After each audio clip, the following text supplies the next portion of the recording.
नमस्कार दोस्तों, स्वागत है आपका संकल्प कोचिंग श्री गंगानगर के यूट्यूब चैनल पे। जो इस यूट्यूब चैनल पे पहली बार है, चैनल को सब्सक्राइब, जो वीडियो देख रहा है वीडियो को लाइक और अपने दोस्तों के साथ शेयर करना ना भूलें। करंट अफेयर की अपनी दो क्लासें लगती है, एक लगती है राजस्थान करंट अफेयर जो सुबह 7 बजे लगती है और एक दूसरी अपनी 7:40। अगर आप रीट और सेकेंड रीड की तैयारी कर रही हैं तो केवल आपको राजस्थान करंट जीके पढ़ना है। इसके अलावा अगर आप किसी भी प्रतियोगी परीक्षा की तैयारी कर रही हैं तो आपको ये दोनों क्लास लगानी है। शुरू करते हैं आज की क्लास और क्लास का पहला क्वेश्चन। जनवरी 2025 में किस देश ने पहली एयर टैक्सी का प्रोटोटाइप शून्य लॉन्च किया है? जनवरी 2025 में आता है अपना देश यानी कि भारत, और भारत ने पहली एयर टैक्सी का प्रोटोटाइप शून्य जो है वो लॉन्च कर दिया है। भारत की पहली इलेक्ट्रिक एयर टैक्सी सरला शून्य का अनावरण बेंगलुरु स्थित स्टार्टअप सरला एविएशन में किया गया। तो अगर पूछे कि भारत की पहली इलेक्ट्रिक एयर टैक्सी सरला शून्य का अनावरण कहां से है, तो बेंगलुरु से। किसके द्वारा? सरला एविएशन के द्वारा किया गया, जिसमें 6 यात्रियों को ले जाने की क्षमता होगी और 680 किलोग्राम का जो है वो पेलोड है। यह प्रदूषण कम करने और स्थायी परिवहन को बढ़ावा देने के लिए इलेक्ट्रिक वाहन के रूप में 2028 तक बेंगलुरु में लॉन्च किए जाने की संभावना है। भविष्य में इसका प्रयोग एयर एम्बुलेंस सेवाएं प्रदान करने के लिए किया जाएगा। नेक्स्ट, केंद्र सरकार द्वारा कितने गैलेटरी अवार्ड और सेवा पदक दिए जाने की घोषणा 25 जनवरी 2025 को की गई?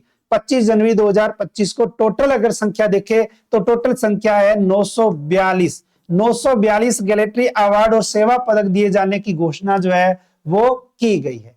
वीरता और सेवा मेडल सैन्य, पुलिस और अन्य कर्मियों को वीरता और उनके बलिदान के लिए जो है वो दिए जाते हैं। 2025 में विशिष्ट सेवा के लिए राष्ट्रपति पदक पाने वाले व्यक्ति 101, सराहनीय सेवा के लिए मेडल 746 कर्मी है तथा 95 लोगों को वीरता पदक दिया जाएगा।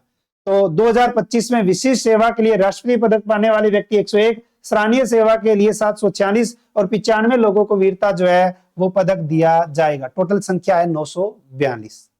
नेक्स्ट, वर्ल्ड इकोनॉमिक फोरम 2025 की वार्षिक बैठक में कितने नए देश ग्लोबल प्लास्टिक एक्शन पार्टनरशिप से जुड़े हैं? वर्ल्ड इकोनॉमिक फोरम 2025 की वार्षिक बैठक, और इस वार्षिक बैठक में 7 देश जो है वो ग्लोबल प्लास्टिक एक्शन पार्टनरशिप से जो है वो जुड़े हैं। कौन कौन से देश जुड़े हैं? तो ग्लोबल प्लास्टिक एक्शन के नए सदस्य देशों में Angola, Bangladesh, Gabon, Guatemala, Kenya, Senegal, Tanzania. वर्तमान ग्लोबल प्लास्टिक एक्शन देशों के अकॉर्डिंग संख्या अगर देखें कितनी हो चुकी है, तो वो संख्या हो चुकी है 25। कितनी?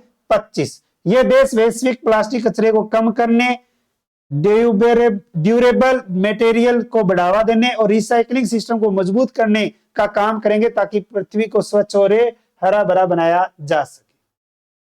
देश में 15वां राष्ट्रीय मतदाता दिवस किस दिन को मनाया गया? राष्ट्रीय मतदाता दिवस कब मनाया जाता है? 25 जनवरी को। और 25 जनवरी 2025 को क्रमानुसार कौन सा राष्ट्रीय मतदाता दिवस मनाया गया? 15वां राष्ट्रीय मतदाता दिवस से मनाया गया। 15वां राष्ट्रीय मतदाता दिवस 15 जनवरी 2025, जिसका विषय अगर पूछे क्या रखा गया, तो nothing live voting, I vote for a sure जो है वो रखा गया है।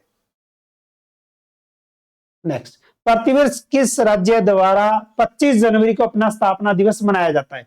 25 जनवरी को किस राज्य का स्थापना दिवस मनाया जाता है? तो यह स्थापना दिवस मनाया जाता है हिमाचल प्रदेश का। हिमाचल प्रदेश का जो है वो स्थापना दिवस कब है? तो 25 जनवरी को है।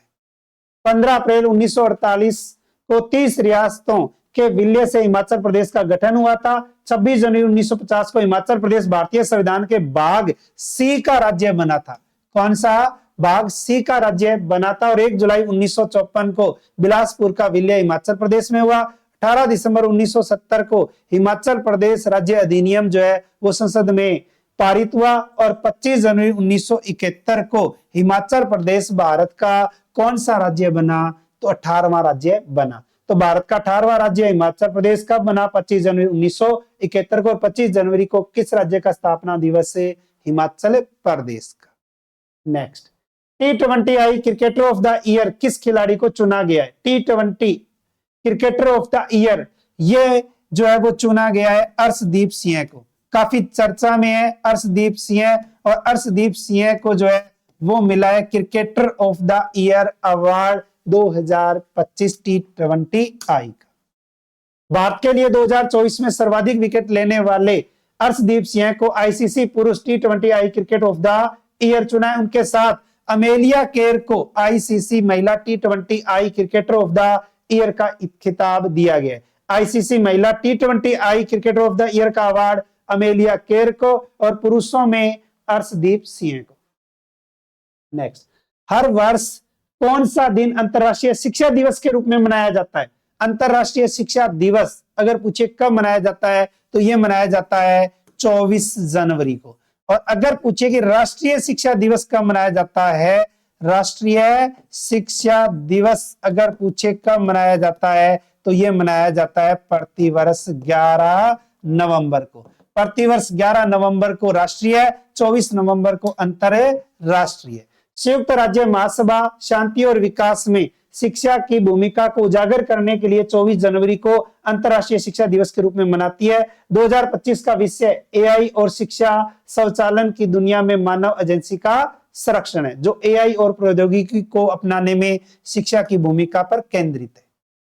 नेक्स्ट, किस संस्थान को 2025 के लिए सुभाष चंद्र बोस आपदा प्रबंधन पुरस्कार से सम्मानित किया गया है? वर्ष 2025 के लिए एक अवार्ड का नाम आता है सुभाष चंद्र बोस आपदा प्रबंधन पुरस्कार। और ये पुरस्कार अगर देखें तो ये दिया गया है भारतीय राष्ट्रीय महासागर, भारतीय राष्ट्रीय महासागर सूचना सेवा केंद्र को, सूचना सेवा केंद्र को।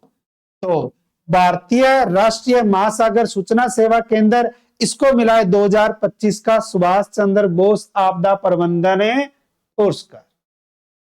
भारतीय राष्ट्रीय महासागर सूचना सेवा केंद्र हैदराबाद को संस्थागत श्रेणी में 2025 के लिए प्रतिष्ठित सुभाष चंद्र बोस आपदा प्रबंधन पुरस्कार से सम्मानित किया गया है। यह पुरस्कार भारत में आपदा प्रबंधन में महत्वपूर्ण योगदान को मान्यता देता है, विशेष रूप से सुनामी की पूर्व चेतावनी, चक्रवात पूर्वानुमान और तटीय जोखिम संबंधी जानकारी देने में है। नेक्स्ट, डायमंड इंप्रेस्ड ऑथराइजेशन योजना किस मंत्रालय द्वारा शुरू की गई? एक योजना डायमंड इंप्रेस्ड ऑथराइजेशन योजना, और यह योजना जो है वो हमारे भारत सरकार के वाणिज्य एवं उद्योग मंत्रालय के द्वारा शुरू की गई है। वाणिज्य एवं उद्योग मंत्रालय, इसके द्वारा एक योजना शुरू की गई है। और उस योजना के तहत देखें तो वाणिज्य मंत्रालय ने भारत के हीरा उद्योग की वैश्विक प्रतिस्पर्धात्मक को बढ़ावा देने के लिए डायमंड इंप्रेस्ड ऑथराइजेशन की योजना शुरू की है, जो 1 अप्रैल 2025 से प्रभावी होगी। इस योजना में 10% मूल्य संवर्धन निर्यात दायित्व अनिवार्य। इसका उद्देश्य हीरा मूल्य श्रृंखला में भारत के वैश्विक नेतृत्व को बनाए रखना है। स्टार्टअप्स के लिए फंड योजना किस संगठन द्वारा संचालित की जाती है? स्टार्टअप को बढ़ावा देने के लिए आता है भारतीय लघु विकास बैंक। भारतीय लघु विकास बैंक, और भारतीय लघु विकास बैंक के द्वारा एक योजना, और उस योजना के अंतर्गत देखें तो नाम आता है फंड ऑफ फंड्स योजना। स्टार्टअप्स इंडिया मिशन की सफलता का श्रेय fund of funds for startups जैसे फंडिंग मैकेनिज्म को जाता है। इसका लक्ष्य भारतीय स्टार्टअप्स इकोसिस्टम को बढ़ावा देना और घरेलू पूंजी तक पहुंचे प्रदान करना है। इस योजना को 2016 में प्रारंभ किया गया था। करंट कोई सब्जेक्ट नहीं है, करंट जो है वो आप रोजाना सुनते रहा करो, ठीक है, या पढ़ोगे तो आपको ऑटोमेटिक जो है वो याद होता रहेगा या याद रहता है। इसके अलावा अगर आप पटवार, स्कूल व्याख्याता, रिट मुख्य परीक्षा, द्वितीय श्रेणी अध्यापक अगर आप टेस्ट सीरीज ज्वाइन करना चाहते हैं तो 9 फरवरी से जो है वो ये टेस्ट सीरीज शुरू होने वाली है, जो प्रत्येक रविवार को होगी। ऑनलाइन और ऑफलाइन दोनों ज्वाइन कर सकते हैं। परीक्षा केंद्र रहेंगे गंगानगर, सूरतगढ़, अनूपगढ़, बींज, बायला। इसके अलावा अगर आप रिट मुख्य परीक्षा की तैयारी करना चाहते हैं, बेहतरीन तैयारी जो पिछली बार जो है वो सबसे ज्यादा जो है वो एक रिकॉर्ड रहा था। उसी के अकॉर्डिंग लेवल फर्स्ट और सेकंड की ऑफलाइन जो है वो 4 मार्च से ऑफलाइन बैच शुरू होने जा रहा है। और पटवार, बीएसटीसी, प्रयोगशाला सहायक और चतुर्थ श्रेणी कर्मचारी, इनके ऑफलाइन बैच जो है वो 4 फरवरी से शुरू होने वाले हैं। ज्यादा जानकारी के लिए संपर्क करें 98 750 75 725। इसके अलावा 41 जिले और 7 संभाग के अनुसार जो है वो आपको नए संस्करण, नई बुकलेट जो मार्केट में उपलब्ध है, जिसमें 41 जिले और 7 संभाग के अनुसार जिला दर्शन जो है वो आपको मार्केट में मिल रही है। ब्लैक बुक जो सबसे ज्यादा चर्चा में है, 1992 से लेकर 2024 तक जितने एग्जाम हुए थे, एग्जाम में आए हुए क्वेश्चन जो है वो आपको इसमें मिलेंगे। इसके अलावा चतुर्थ श्रेणी, वाहन चालक, जेल प्रहरी, फर्स्ट ग्रेड, जीके, ये सब जो है वो मार्केट में बुकें अवेलेबल है। रोजाना क्लास लगाते रहिए। मिलते हैं कल नए 10 क्वेश्चनों के साथ। तब तक जय हिंद, जय भारत, नमस्कार।